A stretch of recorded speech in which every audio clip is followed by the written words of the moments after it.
J'étais âgée de 45 ans et cette annonce de cancer inflammatoire, du sein a été pour moi un choc. En plus, tout s'est enchaîné très vite, hein. C'est une période où, j'ai quand même vacillé, où il m'a fallu mobiliser, toute mon énergie pour accepter et affronter, la maladie et le protocole dense de traitement qui m'attendait. Mon beau-père, en fait, quelques années auparavant, est décédé, en 6 mois d'un cancer colorectal métastasé. Donc en fait, mes enfants, ils ont comme souvenir, beh, ça, en fait, leur grand-père adoré, est parti en 6 mois de temps. Donc c'est vrai que ça il a fallu enfin, je me suis beaucoup questionnée de savoir comment j'allais pouvoir, en fait, leur annoncer sans, trop dramatiser la chose. Généralement, les personnes autour de moi m'ont dit: «Ah beh, ça va, c'est un petit cancer, ça se soigne bien». Oui, effectivement, sauf que, voilà, j'ai appris par ailleurs que c'était quand même beaucoup plus agressif et plus grave que prévu du fait qu'il était inflammatoire. Donc voilà, il a fallu qu'en fait, à mes enfants, voilà, je leur ai dit: «Voilà, j'ai un cancer du sein, ça se soigne. Je vais enfin voilà, tout faire pour me soigner» et c'est vraiment, sur les mots de la médecin, sénologue qui m'a bien, dit: «Effectivement, c'est grave, très très agressif, il faut le prendre à temps, mais c'est soignable». Alors du coup, je me suis accrochée à ce mot pour moi et pour mes enfants, pour mon mari, pour dire: «Non, non, c'est soignable, on va y a» enfin voilà, je vais y arriver, on va y arriver ensemble et voilà, je vais tout faire, tout du moins pour me soigner.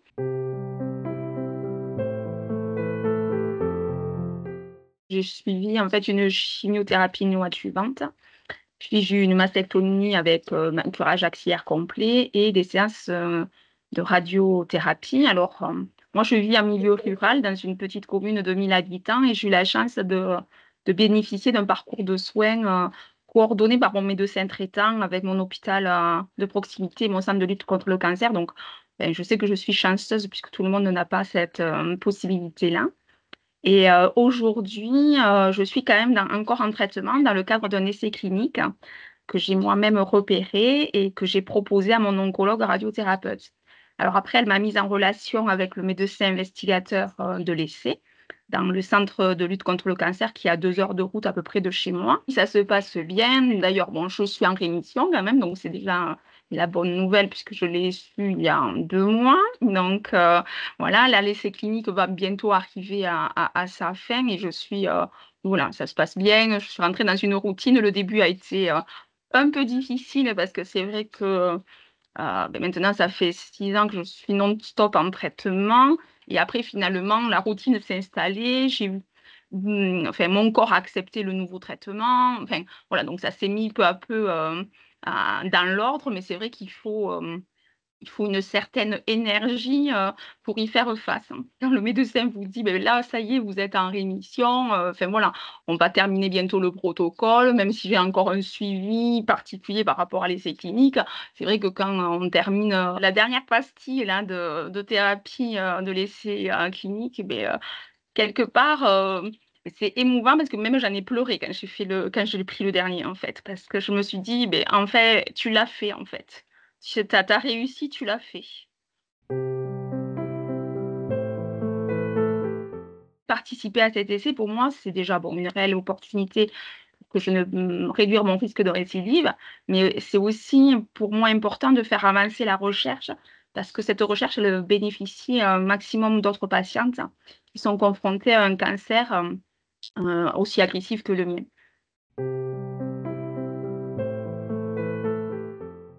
Parallèlement, en fait, à toute cette aventure quand même, avec la maladie, j'ai été injustement licenciée par rapport à mon état de santé. Donc, il a fallu que ça aussi, en fait, je revoie mes priorités par rapport à ça et que, je me dise: «Beh, je vais prendre, davantage soin de moi et je vais revoir, ce que je vais faire, en fait, comment je vais pouvoir, en fait, rebondir».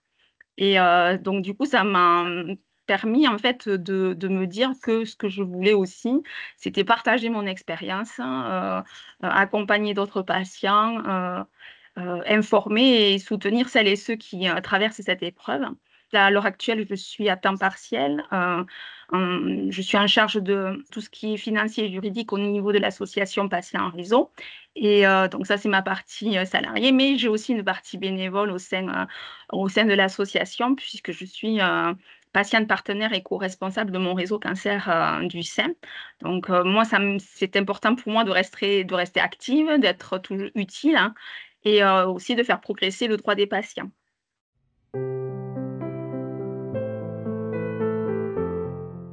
Mais tout à fait au hasard, au tout début de mon diagnostic, je faisais donc plein de recherches en fait pour vraiment savoir ce qu'était mais ma maladie qui concerne en fait moins de 4% des cancers du sein en fait.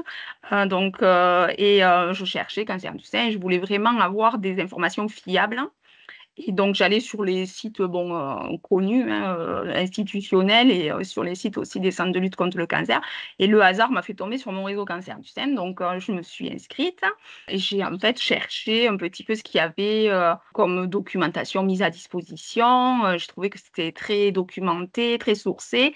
Et après, c'est vrai que c'était le début où je commençais à avoir très mal en fait au cuir chevelu, puisque j'avais mes cheveux qui allaient tomber en fait. Et moi, j'avais de grosses douleurs, en fait, hein, comme si j'avais des épines dans le crâne. Et donc, du coup, je posais une première question dans le forum d'échange et j'ai de suite eu des réponses et ben, du réconfort aussi, de dire, mais c'est normal, quand tu vas raser tes cheveux, tu verras, ça va de suite te soulager. Et effectivement, c'est ce qui s'est passé. Mon mari m'a rasé les cheveux après et au départ, il n'osait pas trop en couper, en fait. Et je lui disais, mais j'ai toujours mal, j'ai toujours mal. Et puis je lui dis, mais vas-y, vas-y, rase, rase. Et quand une fois, le premier passage du rasoir pour vraiment mettre à blanc, là, je lui dis, oh, mais quel soulagement. Et donc, du coup, ça l'a soulagé lui aussi de voir que moi, ça me faisait du bien. Donc, voilà, après, on a rasé la tête et voilà, c'était. Voilà, c'est comme ça que j'ai connu mon réseau cancer du sein et je me suis dit, mais c'est là en fait où je vais pouvoir en fait déposer mon fardeau parce que en fait je protège mon mari, je protège mes enfants, je protège ma mère, enfin voilà.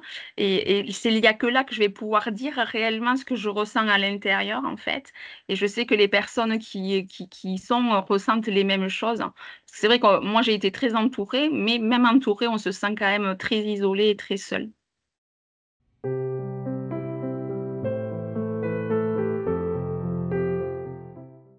Alors, je pense que le regard, évolue quand même, parce qu'il y a quand même beaucoup plus de personnalités publiques qui parlent de leur cancer. Il y a une médiatisation quand même.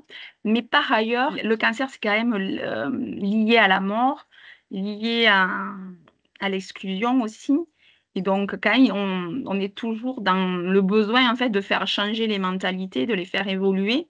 Et donc, moi, je dirais notamment dans le monde professionnel, puisque j'ai été quand même victime d'une discrimination sur mon état de santé. Donc ça, je trouve que c'est important aussi de se dire, ben oui, on est malade, mais on peut et on veut continuer en fait à travailler, à être inséré socialement et à avoir une vie normale aussi, enfin, la plus normale possible malgré les traitements et le parcours de soins.